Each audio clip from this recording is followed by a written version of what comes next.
सारा गांव मक्खन मला का है। इसमें असी बेचेगा, इसमें ये असी पता करेगा। ये इसमें ये जेके इन डाकू ये इसके मोटरसाइकिल आगे चाय लेगा, इसमें ये खुर करेगा।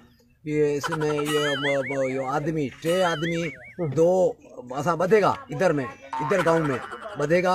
उसमें पुलिस को रहेगा, उसमें पकड़ेगा, चलेगा वो टले भागेगा, पुलिस के ऐसा देखेगा। वो लिख गया वो वरी वो चाहेगा ये इसके मारेगा, वरी इन्हीं के मारेगा, रात के खून करेगा, तका पोए वो जेल वनेगा, यकेगा, देसी नहीं वनेगा उसके माना यक्का मारेगा तका पोए वनेगा। ये असा मुतालबा है तो ये चोर मेहरबानी करे पकड़ेगा। इनमें चोर में असा के खतरा है।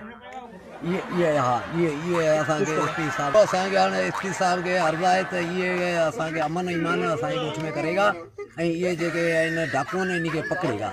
महिरबानी थींदी एसपी साहब जी असां ते इहो वॾो आधार आहे, इहो लाहेगा ऐं असीं उन शुक्रगुज़ार थींदासीं ऐं असां सुम्ही के निंडू करेगा ऐं हींअर उसमें असां निंड नहीं करेगा, ओजागा करेगा। हाँ बैठेगा वो उसमें आदमी वो लोफर आदमी मारेगा ना, घूमता है वो मारेगा वो क्या करेगा।